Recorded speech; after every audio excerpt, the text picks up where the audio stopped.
Welcome to Scanner School. This is session number 85. My name is Phil Lichtenberger. My trader call sign is W2LIE, and this podcast is here to teach you everything you need to know about this scanner radio hobby. Now, this session of Scanner School is sponsored by East Coast Pagers. Now, East Coast Pagers is one of my online companies, and we are a Unication, Apollo, and Swiss phone dealer. So from 7/11 to 9/30, 2019, there are a couple of promos running on Unication products. I'm going to tell you about one of them right now. You can save $40 instantly on a Unication G1 pager. That's a $40 discount off the price of a Unication G1 pager. That takes your price from $375.25 down to $335.25. And all you got to do to take advantage of this promotion is place an order.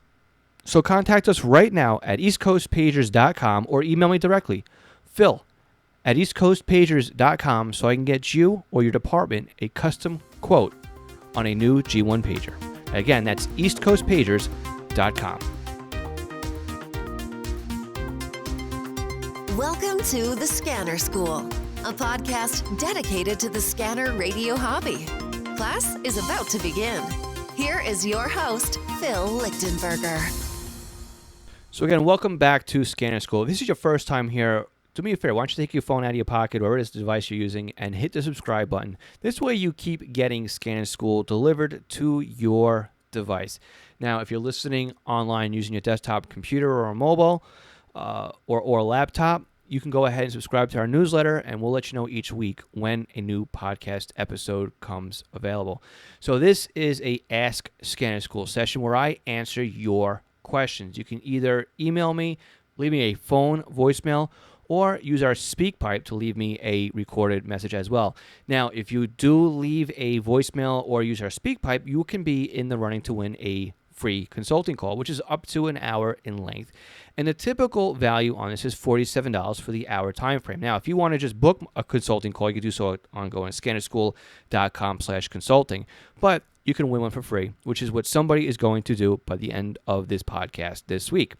To ask me a question, it's very simple. Just go to scannerschool.com/ask. On that page, you will see one of three options. You can either email me your question.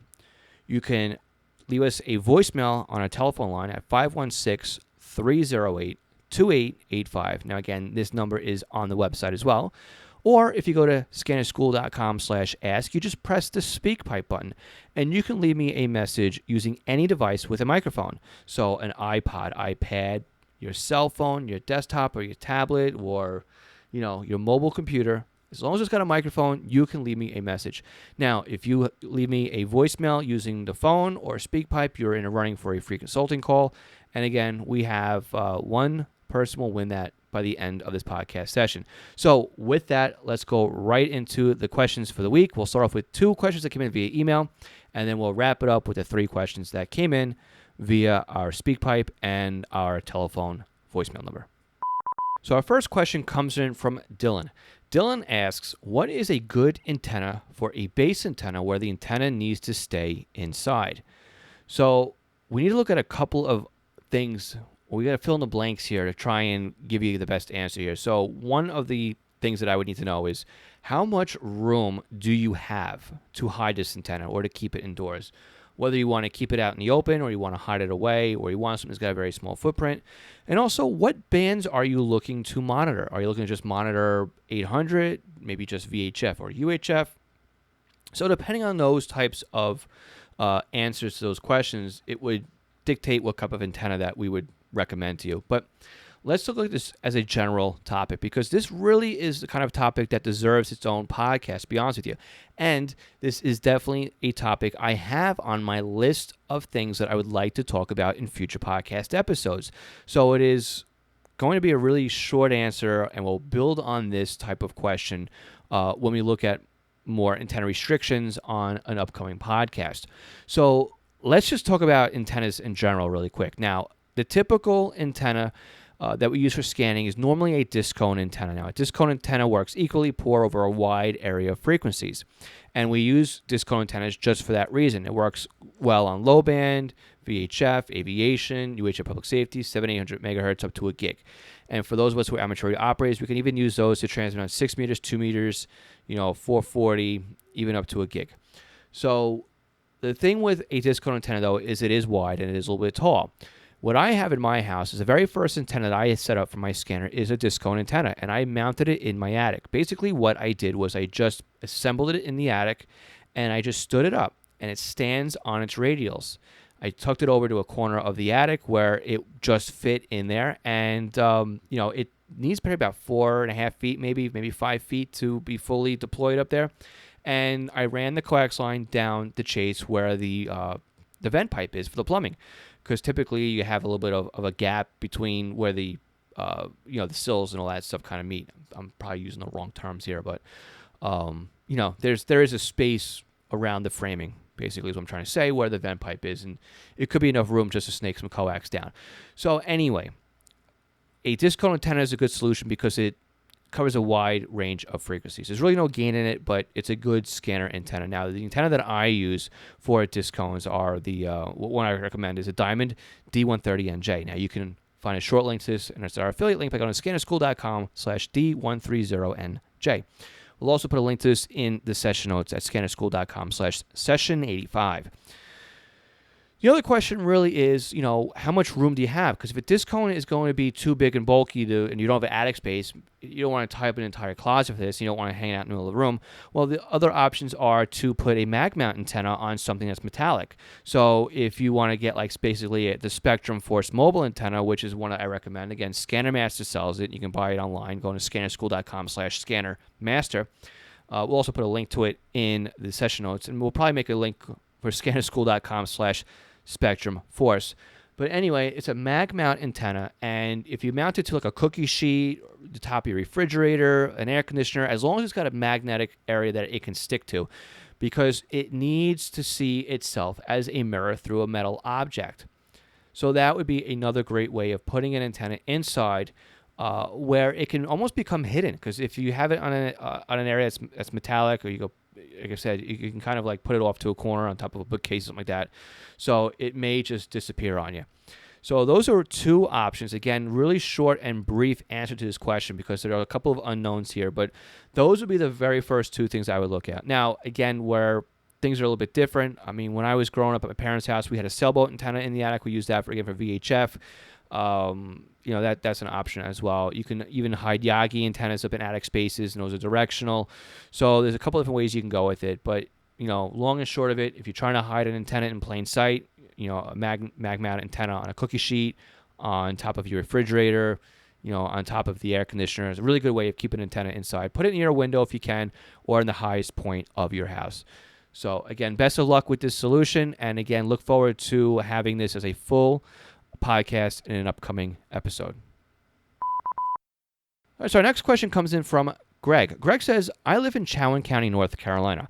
I'm interested in purchasing a scanner for listening to emergency services. I wouldn't mind a handheld, but I live in a ways from town. Would a vehicle-mounted scanner have better reception? I wouldn't mind used. What about the small rubber antennas or car-mounted? So a lot of questions here. We'll go through each one side by side. So first of all, you live in Chowan County, North Carolina. Now, I looked up Chowan County, North Carolina. You have very, very few things there that are in analog. There's a local PD that's P25, but a majority of the information, a majority of the traffic would be on the Viper system. The Viper system is a P25 Phase 1 system, and it's the statewide North Carolina system. Now, not only will you have your local county operations on there, such as fire, police, EMS, but you're also going to have your statewide systems, like the state police will be on there as well. So you're definitely going to want to look at something that's Phase 1 P25 capable. Now, whether or not you're going to find any difference in a base mobile or a handheld, I don't think you're going to find anything really too easy to compare one to the other. All right, I don't think it's going to make that much of a difference to you. Really, where the differences lie are what type of antenna you're using, how tall you can get your antenna, or how high you can get your antenna. If you're using a base station, what kind of coax you got on there as well, because basically you want an antenna that's got as most gain as it can get with as much coax that has least amount of gain, least amount of loss. Sorry, coax with the least amount of loss that you can find. So that being said, if you are in the heart of town or you're ways out of town, as long as you can pick up the Viper system, you're good. So all you might need is just a handheld radio with a stock antenna. Now, again, I always try and swap out the stock antennas as soon as I get a radio. My favorites of choice are Diamond antennas. Now, again, Diamond is not a sponsor. This is just my own personal recommendation to you. Now, on my scanners, the first thing I try and do is swap out to the Diamond SRH519. Now, again, I will put a link to these antennas in the session notes, scannerschool.com/session58. I also recommend the SR77CA. That's a 15-inch antenna, but it can bring in traffic like gangbusters. It's a 15-inch antenna. It will poke you in the ribs if you decide to wear this antenna on your scanner and put your scanner on your belt, but it's a great antenna. So if you don't mind a larger antenna for the back of your desktop receiver or on your portable, the SR77CA is a great antenna. So again, your question also kind of pigtails into Dylan's previous question about antennas and hiding them. If you're looking for something for the mobile, again, I recommend the Spectrum Force mobile antenna. It's sold by ScannerMaster. Really great antenna. I highly recommend it, and I think that that'll work out well for you. So again, to summarize on this one, you got to have a P25 phase 1, at least phase 1 scanner. You could probably find something on the used market that will work really well for you, so you don't have to buy something new. But again, if you're looking for something new, 325 P2 for a handheld or the 996 P2 will be a great radio for you to get started with. And as far as an antenna goes, I recommend those Diamond antennas or even the Spectrum Force for mobile antenna. And again, we'll put links to all this stuff in the session notes for you at scannerschool.com/session85. Okay, so the next question is one of 3 that came in from our voicemail type of questions. So the next 3 will either be a voicemail or SpeakPipe. And again, you can leave us your voice message at scannerschool.com/ask. And if you do leave us a message via SpeakPipe or voicemail, you will be in a running for a free consulting call. So one of these 3 winners will win a free consulting call for this month. And again, if you want to win a free consulting call, all you got to do is ask your question by going to scannerschool.com/ask and using one of our voice mediums to leave a message. If you're a little bit shy and you want to email us your question, we'll read them just like we've read the first 2 today. So let's go on to the first voicemail message for the session. Good afternoon, Phil. My name is Tom Schill, and I'm a recent subscriber to your podcast, and I enjoy it very much. I have 2 questions. Number 1, I currently have a BCD 436 HP. I'm sorry, a BCD 536 HP. I have both, actually. And are there any advantages to upgrading to the SDS-100 and SDS-200, respectively? My second question, I am totally blind and use text-to-speech screen readers. Do you know of any program that would work with text-to-speech screen readers, such as FreeScan? Or do you know of any tips or tricks with regard to using text-to-speech screen readers with Sentinel? Thank you. Hey, Tom, great question. Now, it's actually pretty interesting that you asked this question at this time because I was actually talking to Pete DeVasto. Now, Pete has been blind since birth, and he's a big scanner fan, as the rest of us are. And we were kind of going back and forth because I was asking him a bunch of questions about, being totally blind and how he, gets into the radio hobby and how he sets his radios up and how he knows what's going on. And again, I'm asking a lot of what probably are dumb questions, being from somebody who is outside of the situation, right? And one of the things that Pete and I talked about, and one of his concerns was basically he wasn't really sure if this would be of interest to anybody in any of you who listen to the podcast. And then, Tom, you asked this question. So I said to Pete, I'm like, look, this validates it right here. I mean, Tom is asking the question. You and I are going back and forth talking about it. So it's really an interesting time that you've asked this. And so a lot of what we talk about next week, I'm going to save all that for next week, basically. I'm not going to kind of give you a full-on answer because we talked about FreeScan, him and I. We talked about TTS software. We didn't talk about Sentinel because he doesn't use Sentinel. He has a problem with the 436 and the 536 because it is very menu-driven. So he stays away from that and uses more like the 325 P2 because it works well with FreeScan. In fact, the 436 and 536 won't work with FreeScan. And FreeScan seems to work very well with his text-to-speech software that he is using. So while it's not perfect, it does work better than some of the other software that's out there. So unfortunately, the FreeScan is not going to be of any service to you with the 436 or the 536.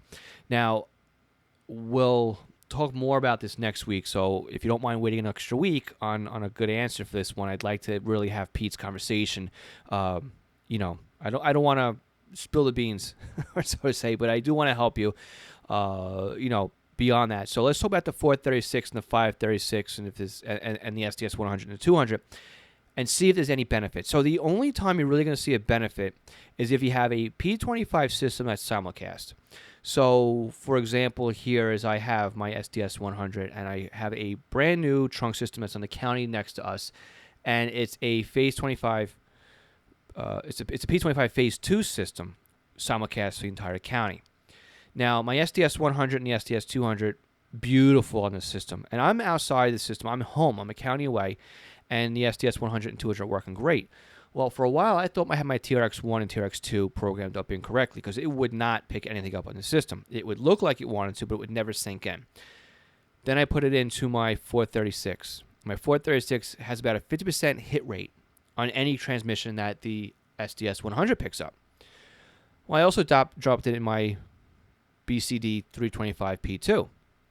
Now the BCD 325 P2, it has about 25% success rate on anything that the SDS 100 and 200 come. And now again, the TRX 1 and 2 are even less than that. So what I'm trying to say to you here is that unless you have a simulcast system and you know you're missing a lot on your 436, that's the only reason why I could see you upgrading into the SDS 100 at this time. Now, again, if you need the new shiny toys and everything else, then by all means, jump in the SDS 100 and 200. But it really shines, and I'm sold on it because of how well I can actually physically see it working compared to other radios on a simulcast system. Now, for anybody who had to deal with a simulcast system before these radios came out, I feel your pain.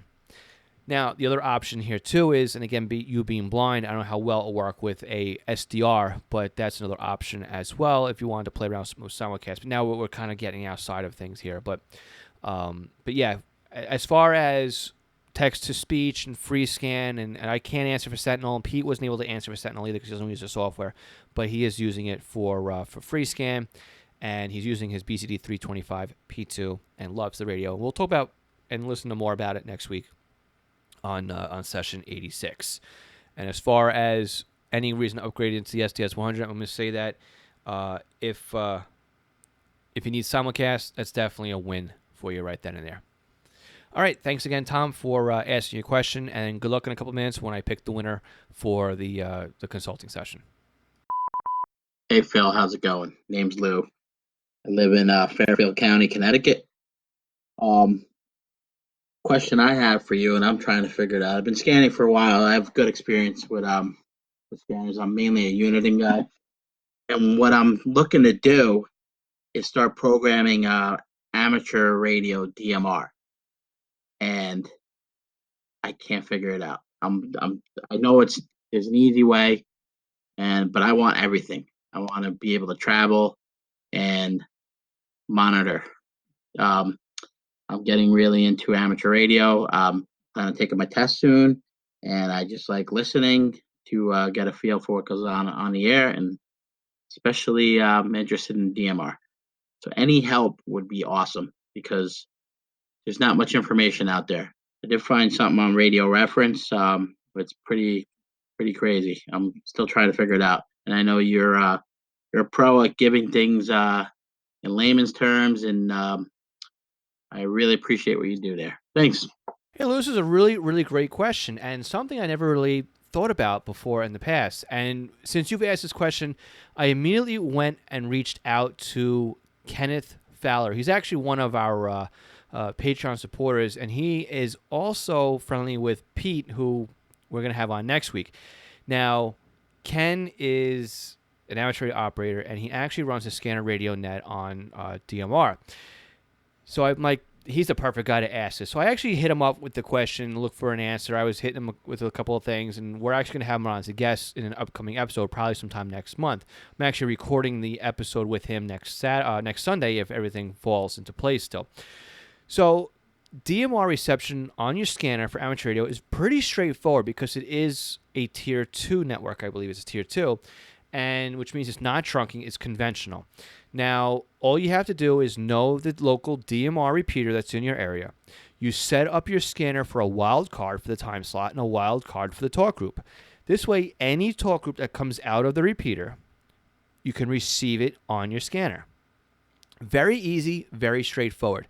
Now, you can go on to websites like dmr-marc.net, and you can find a list of repeaters and the talk groups. Now, if you want, you can also program those talk groups into your scanner and then set it up for an ID search mode. This way, at least when the talk groups light up, then you can at least know what talk groups you're receiving. Likewise, too, you can also ping online and look at the user database for the radio IDs versus the amateur radio call sign it belongs to, and you can start building that list as well into your radio, and you'll know who is transmitting. Now, it might be a whole lot easier to do so for those who you're listening to, the local hams in your area, because a lot of these online websites only spit out about 100 results, so you're never really going to be able to get everybody in your area when that happens. So anyway, it's very easy to do. Again, you just got to find your local DMR repeater, set it up as a wild card, time slot, and a wild card on the talk group. And it's just like receiving any other amateur radio repeater that's out there. Now, again, what you absolutely have to do, though, is have a scanner that handles DMR. So you're going to need to have either a Whistler TRX1 or TRX2, which will do DMR out of the box. And it's very easy to set that one up for DMR conventional. Or you're going to need a Uniden scanner with the paid DMR upgrade in order to monitor these DMR repeaters. So now, I also want to wish you best of luck on your upcoming amateur radio test. When you finally get licensed, let me know what your call sign is, and maybe we'll chat on a DMR repeater. That also has a little asterisk. I had to go out by myself a DMR radio before that. So just one of those things I never got to. Anyway, best of luck, and hopefully that answers your question. And again, look for our interview with Ken Fowler coming up next month on Scanner School. Hello, Phil. My name is Joe Curtis. I live in Waukesha, Wisconsin, 20 miles west of Milwaukee, Wisconsin. And I have a question. I am a fellow ham. My call sign is Kilo Delta Niner Charlie X-ray uniform, KD9CXU. Unfortunately, I don't have any gear to talk on. I got rid of most of my gear a couple years ago when I started my family, and I have kids now. So fortunately, I don't have time really to talk on the ham bands anymore. But anyways, I do have a question. I own a Uniden BCD 325P2. It's my only scanner. It's the handheld unit. Works fairly well. I have a external antenna, a mini mag, that works great on the top of my vehicle, and then the factory antenna that came with it. But my question is, in close call mode, when I have it active, all I seem to get are FM radio stations and some frequencies in the 180 band. Sounds like birdies or something like that. No audio. At an airport, at the Milwaukee airport, in fact, trying to find some new frequencies, and I was not getting any traffic. And then I was also down in the Port of Milwaukee, monitoring some marine traffic, and when I went into close call mode, I was getting nothing. So I am just curious on what I may be doing wrong. I am looking for some feedback. Thanks, and keep up the great work with the podcast. Hey, Joe. I am very confident I know exactly what to do to fix your close call issue on your scanner. So when you go into close call mode, you're going to see a couple of numbers, basically look like banks on your scanner. And what I think is what happened is I think you've disabled a couple of those banks. So when you go into close call mode, you're going to see 1 through 7 on the front of your screen. If you don't see that and you see asterisks, that means that that bank range or that frequency range is actually locked out of close call. So if I go ahead and I push on 1, that basically shuts down 25 to 54 megahertz. Number 2 is 54 to 108, which would basically wipe out your FM broadcast band. So bank 3, or number 3, would lock out 108 to 137, which is effectively your aviation band. Number 4 would lock out 137 to 225, which is your lower VHF, including public safety, and even into the 1.25 meter amateur radio band. Number 5 takes out 225 to 320, which is your federal. 320 to 512 is on button number 6. So that takes out your again, more federal and your public safety, all up through the T band. And then number 7 is 758 to 960, which is basically your 700, 800 public safety. So if any of those are starred out, that means you're not going to be receiving those. Now, the reason why you want to lock some out is, maybe you're close to an airport and the tower keeps transmitting and you just don't want to listen to them anymore. Or you don't really care about aviation, so you can take that out. Or if you have an FM transmitter that's close by for commercial radio, you can knock that out as well.